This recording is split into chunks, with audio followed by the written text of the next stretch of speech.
Assalamualaikum warahmatullahi wabarakatuh. Bertemu lagi dengan Mang Amzi dari Syariah Syaham. Di video kali ini kita akan mencoba meneruskan video sebelumnya, yaitu masih tentang berkas, belajar rasio keuangan saham. Pastikan teman-teman sudah menonton video sebelumnya tentang rasio likuiditas. Jadi di video ini kita akan mencoba melanjutkan materinya, dan judul besarnya utang emiten syariah ini hanya 10% dari asetnya.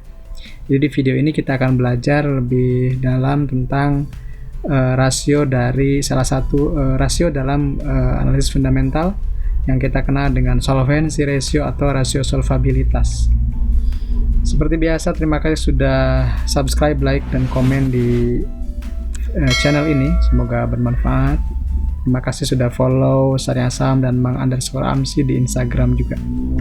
Oke, berkas atau serial berkas ya, saya sebut dengan serial berkas, yaitu belajar rasio keuangan saham, merupakan salah satu domain pembahasan dalam analisis fundamental saham, di mana analisis fundamental merupakan salah satu dari trio analisis yang sering saya ungkapkan di Syariah Saham, yaitu FATAMMA.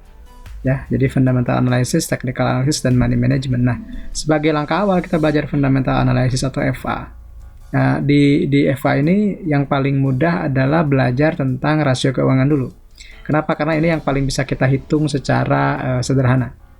Nah, di pertemuan sebelumnya kita sudah membahas bagaimana kita bisa mendapatkan rasio. Salah satunya adalah dengan mengumpulkan data-data mentahnya dulu, raw materialnya dulu, yaitu laporan keuangan yang simple ya, laporan keuangan yang bisa kita dapatkan dari website Bursa Efek Indonesia atau website dari saham atau emiten yang akan kita bahas. Misalnya emiten yang akan kita bahas di berkas ini bukan pom-pom teman-teman, bukan anjuran beli ya, disclaimer on, tetap seperti itu. Kita akan membahas tentang Sido Muncul Terus. Kenapa? Karena supaya kita membahas serialnya itu satu saham ya, supaya paralel dan relevan. Nah, di laporan keuangan yang perlu kita perhatikan seperti yang saya ungkapkan di video sebelumnya adalah neraca, laporan laba rugi, dan laporan arus kas.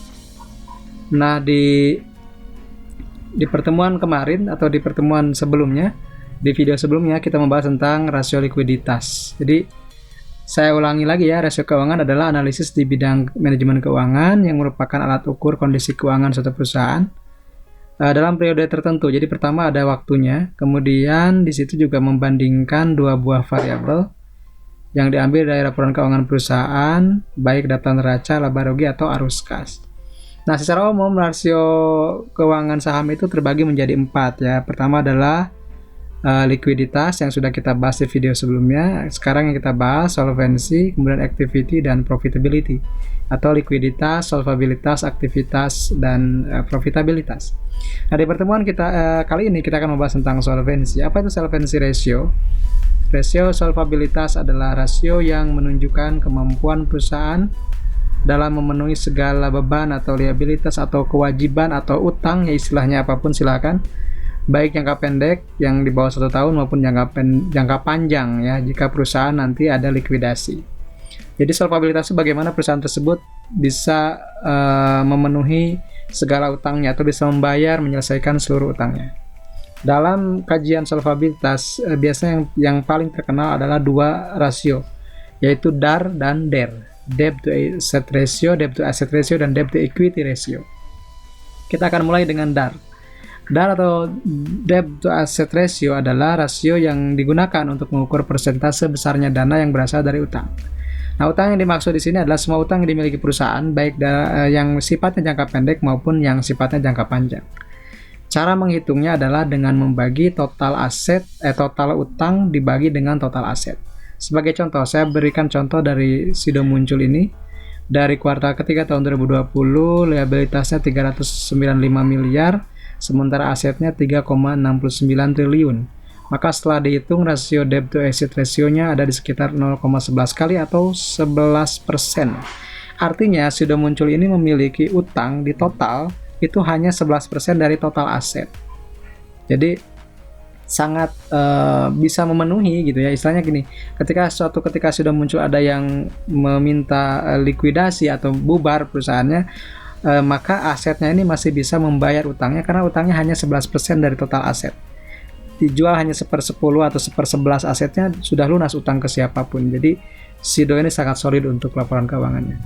Kemudian untuk debt to equity ratio sendiri adalah perbandingan antara utang yang dimiliki dengan modal gitu ya. Nah, kalau tadi dengan aset, sekarang dengan modal. Modal sendiri adalah aset dikurangi utang kan, seperti itu ya. Jadi semakin tinggi rasio ini artinya modal sendiri semakin sedikit dibanding dengan utang. Nah, maka disarankan besar utang itu sebaiknya tidak boleh melebihi modal sendiri ya, agar beban tidak terlalu tinggi. Maka logikanya semakin kecil rasio ini semakin baik kondisi keuangan perusahaan tersebut. Kita ambil contoh lagi, misalnya Sido muncul tadi, di Q3 2020 liabilitas totalnya itu seperti tadi ya, 395 miliar. Sementara total ekuitas Sido muncul itu sendiri ada di sekitar 3,3 triliun. Maka rasio debt to equity ratio atau rasio utang terhadap modalnya terhadap ekuitas Sido pun sangat kecil, hanya 0,12 kali. Artinya ketika misalnya aset Sido dikurangi utang Sido adalah ekuitas bersih sekitar 3,3 triliun, utangnya cuma 395 miliar ya. Jadi dengan modal yang ada pun masih bisa melunasi utang yang hanya 395 miliar maksud saya, yaitu 12% dari total ekuitasnya. Nah, sebagai bonusnya seperti biasa, saya berikan list atau daftar saham-saham dengan top DER dan top DAR dari JI70. Nah, ini yang pertama ada Harum Energi dengan 0,09 kali, artinya total utang dari Harum Energi itu hanya 9% dari asetnya. Dilanjut Sido muncul 11%, Inco 11%, ini mungkin beda tipis di digit yang ketiga saja ya. Karena ini saya urutkannya berdasarkan dari terkecil ke terbesar. Jadi mungkin kalau ada digit lagi satu mungkin akan berbeda, Sido mungkin lebih kecil daripada Inco.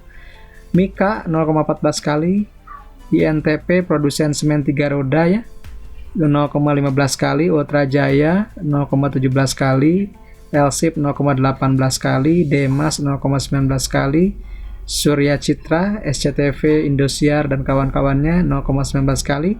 Terakhir ada Selamat Sempurna, itu produsen filter mobil ya, Sakura kalau tidak salah nama mereknya.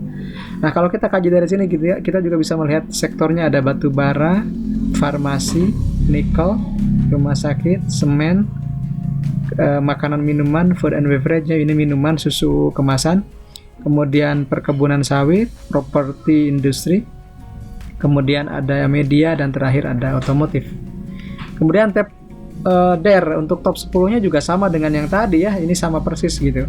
Dan ini Harum 0,1, Sido 0,12, Inco 0,13, Mika 0,16 kali, Indosemen 0,18, Ultra Jaya 0,2, Elsip 0,22, Demas 0,23, SMA 0,24, dan terakhir SMSM 0,25. Jadi top 10 DAR dan DER ini menunjukkan bahwa ada saham-saham JI70 atau saham-saham syariah yang liquid yang memiliki rasio utangnya itu rendah dibanding dengan modal ataupun bahkan aset. Terima kasih sudah menyaksikan video ini, semoga bermanfaat. Silakan coba dengan saham yang teman-teman suka, kemudian hitung sendiri, tuliskan di kolom komentar ya teman-teman. Jadi kita sudah belajar dua rasio, yaitu rasio likuiditas dan rasio solvabilitas. Di video selanjutnya kita akan belajar tentang rasio aktivitas, rasio bagaimana perusahaan tersebut menjalankan operasional perusahaannya dibandingkan dengan kegiatan atau misalnya aset dan berapa kali misalnya aset itu bisa digulirkan atau misalnya barang itu bisa dijual dan seterusnya. Kita akan bahas di video selanjutnya ya. Terima kasih. Salam investasi amanah, berkah berlimpah. Saya Ma'amsi dari Syariah Saham. Assalamualaikum warahmatullahi wabarakatuh.